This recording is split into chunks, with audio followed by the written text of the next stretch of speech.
अस्सलाम वालेकुम।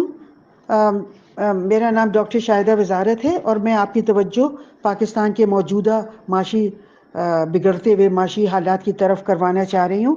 मैंने अपनी किताब ऑल्टरनेटिव टू द IMF में कहा था कि हमको IMF के पास जाने के बजाय मैंने ऑल्टरनेटिव्स दिए थे और उसमें बार्टर ट्रेड भी थी और ट्रेडिंग इन लोकल करेंसी भी थी। हुकूमत ने इसको महज एक टोकनिज्म के तौर पे शुरू कर दिया है, मगर वही बाकी वही IMF के पास जा रहे हैं और कर्जे की दलदल में मुल्क को मजीद धकेला जा रहा है। आप देखिए कि अभी पाकिस्तान ने जब से 2019 में पिछली हुकूमत ने IMF से कर्जे लेने की माहिदा किया और पिछली हुकूमत ने भी और मौजूदा हुकूमत ने भी बहुत ही सख्त शराइत IMF की मान ली, जिसकी वजह से हमारे शरह नमूद बहुत कम हो गया, सैकड़ों कारखाने बंद हो गए और कहा तो था PTI की गवर्नमेंट ने कि 1.5 करोड़ लोगों को मुलाजमत देंगे, मगर कम से कम 1.5 करोड़ लोगों को बेरोजगार कर दिया। स्टेट बैंक को IMF के हवाले कर दिया।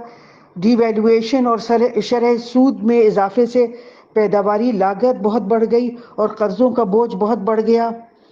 और इन तमाम शराइत को मानने के बावजूद और पाकिस्तान की मईशत को तबाह करने के बावजूद आप देखिए कि IMF ने $1.1 बिलियन भी वो जो ट्रांच देना थे वो नहीं दिया। अब हुकूमत और IMF एक नया मुआहिदा कर रही है। उन्होंने ऐलान नहीं किया है, मगर वो ये जो अभी उन्होंने किया है अगले 3 साल के लिए वो एक नया मुआहिदा है। अब इसमें दो बहुत मेरे अहम सवाल हैं। एक तो ये कि IMF को जब IMF ने इतनी सख्त शराइत मनवा ली, पाकिस्तान की मईशत को तबाह कर दिया, मगर पैसा रिलीज नहीं किया, तो IMF की क्रेडिबिलिटी अब ज़ीरो हो गई है। तो कैसे हम IMF पे दोबारा भरोसा कर सकते हैं कि वो फिर अब हमारी मईशत को तबाह करवाएंगे। और दूसरा ये अहम सवाल ये है कि ये मुआहिदा अगले 3 साल का है। अगले 3 साल में ज़रूरी नहीं है कि नून लीग की हुकूमत हो, तो नून लीग को क्या इख्तियार है कि वो जाते जाते पाकिस्तान को एक और IMF के मुआहिदे में बांध के जा रही है, जबकि ये मैंडेट अगली हुकूमत का होगा। तो मैं ये आप लोगों की तवज्जो इस तरफ दिलाना चाहती हूँ कि जो भी सियासतदान हैं जो इख्तिदार में आ सकते हैं अगले 3 साल, ये उनका मैंडेट मौजूदा हुकूमत ख़राब कर रही है। तो इस पे मेरे ख्याल में और हुकूमतों को और सियासी जमातों को इस पे आवाज़ उठानी चाहिए। फिर आप देखिए कि कराची की बंदरगाह और इस्लामाबाद के एयरपोर्ट को भी बैरूनी कंपनियों के हवाले किया जा रहा है, जबकि ये हमारे स्ट्रेटेजिक वो हैं, सर्विसेज हैं। आप देखिए कि पिछले कोई 4-5 साल पहले कराची एयरपोर्ट को एक निजी कंपनी को दिया गया था और वो निजी कंपनी के पीछे एक मगरबी मुल्क की खुफिया एजेंसी काम कर रही थी और उन्होंने हमारे एयरपोर्ट पे, कराची एयरपोर्ट पे कुछ आलात लगा दिए थे। तो आप देखिए कि आपको अच्छी तरह पता है कि इन लोगों के क्या अज़ाइम हैं।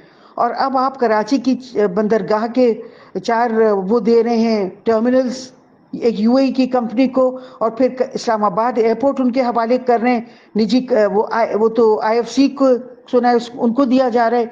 तो मुझे इसमें बहुत तहफ़्फ़ुज़ात हैं पाकिस्तान की सिक्योरिटी के हवाले से, और मैं समझती हूँ कि ये सब इसलिए हो रहा है कि हमारी जो इकोनॉमिक मैनेजर्स हैं इसमें बहुत ज़्यादा ऐसे लोग हैं जो बाहर के मफादात के लिए काम कर रहे हैं।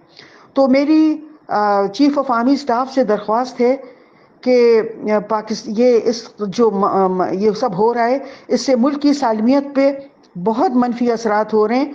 और मैं चूँकि इसी पे पॉलिटिकल इकोनॉमी पे और इकोनॉमिक फैक्टर्स के हमारे इस पे क्या असरात होते हैं सिक्योरिटी पे, इस पे मुझे बहुत तहफ़्फ़ुज़ात हैं और मैं चीफ ऑफ आर्मी स्टाफ से दरख्वास्त करती हूँ कि बराए मेहरबानी ऐसे लोगों का रोल कम किया जाए हमारी मईशत में जिनका ताल्लुक़ बाहर के मुल्कों से है और या वो उनके मफादात के लिए काम कर रहे हैं, और ऐसे लोगों का रोल बढ़ाया जाए, ऐसे माहिर माशियात जो खालिसतन पाकिस्तानी हैं, जो पाकिस्तान के मुहिब वतन हैं, जो काबिल हैं और ईमानदार हैं।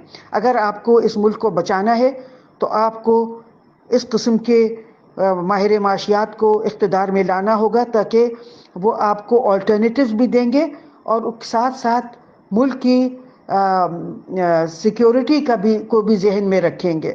بہت شکریہ. اللہ حافظ.